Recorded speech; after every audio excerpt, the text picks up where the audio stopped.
L'an 1300, une année marquant le début d'un siècle de changements profonds et de bouleversements pour la France. La France, un royaume de contrastes où la richesse côtoie la pauvreté et où les villes prospèrent, tandis que les campagnes luttent pour survivre. Des cathédrales majestueuses transpercent le ciel, témoignage de la foi et de l'art. Ces édifices grandioses sont le fruit de décennies de travail acharné et de dévotion. Pourtant, la vie reste rude pour la plupart, enracinée dans la terre et rythmée par la nature. Les paysans travaillent sans relâche, dépendant des caprices des saisons pour leur subsistance. Le roi Philippe IV, monarque ambitieux et impitoyable, règne sur le pays. Surnommé Philippe le Bel, il est déterminé à renforcer son pouvoir et à étendre son influence. Son règne voit l'expansion du pouvoir royal, souvent aux dépens de la noblesse et de l'Église. Les tensions montent alors que Philippe impose sa volonté, provoquant des conflits et des révoltes. Cette lutte pour la domination aura de profondes conséquences, remodelant le paysage politique et social de la France. Les batailles et les intrigues politiques deviennent monnaie courante. La France du début du XIVe siècle est une tapisserie vibrante, tissée de vies diverses et de cultures variées. Chaque fil raconte une histoire unique. Du port animé de Marseille au vignoble vallonné de Bourgogne, un vent de changement souffle. Les échanges commerciaux et culturels se multiplient, apportant de nouvelles idées et de nouvelles opportunités. Le peuple l'ignore encore, mais un siècle de troubles et de transformations est sur le point de se dérouler, changeant à jamais le destin de la France. Les révoltes, les famines et les épidémies marqueront cette période tumultueuse, laissant une empreinte indélébile sur l'histoire du pays. En l'an 1347, une ombre terrible s'abat sur la France, la peste noire. Transportée par les rats et les puces sur les navires venus d'Orient, la peste arrive avec violence. La maladie, rapide et impitoyable, n'épargne personne. Riches et pauvres succombent à son emprise macabre. Les villes, autrefois pleines de vie, deviennent étrangement silencieuses, hantées par l'odeur de la mort. La peste noire ravage la France pendant des années. On estime que près d'un tiers de la population périt. Le tissu social et économique du royaume se déchire, tandis que le désespoir et la peur s'emparent du cœur des survivants. Comme si la peste noire ne suffisait pas, une nouvelle calamité survient. La peste noire, qui a ravagé l'Europe, a laissé des cicatrices profondes et des populations décimées.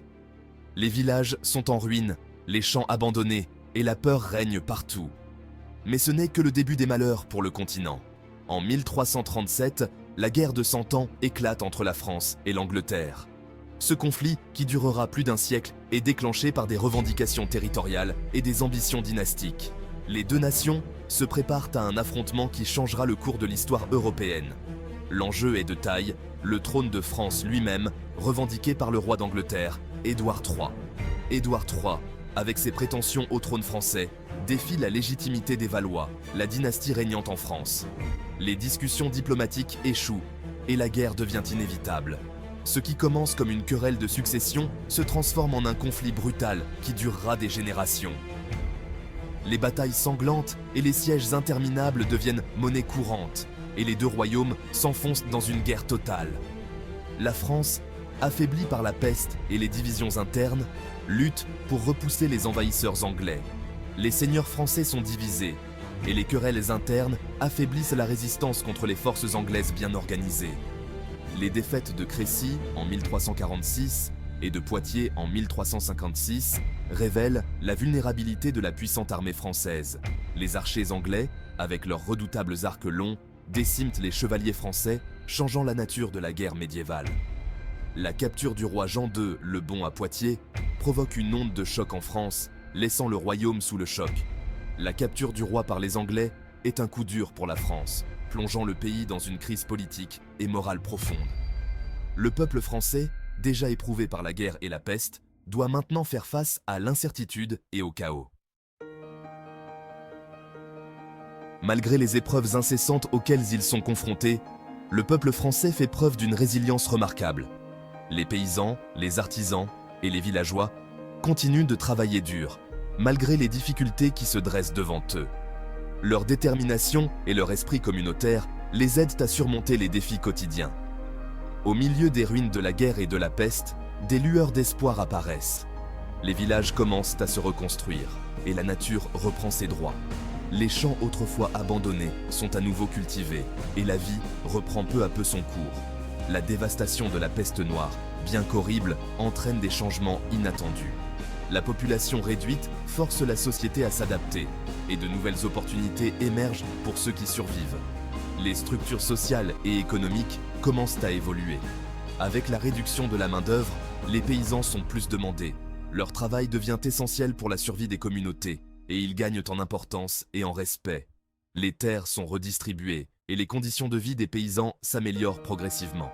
Le pouvoir de la noblesse, affaibli par la guerre et la maladie, commence à décliner. Les châteaux autrefois imposants tombent en ruine et l'autorité des seigneurs féodaux est remise en question.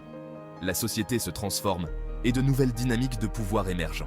Une nouvelle classe, la bourgeoisie, prend de l'importance. Les marchands, les artisans et les ouvriers qualifiés trouvent des opportunités dans la reconstruction de la France.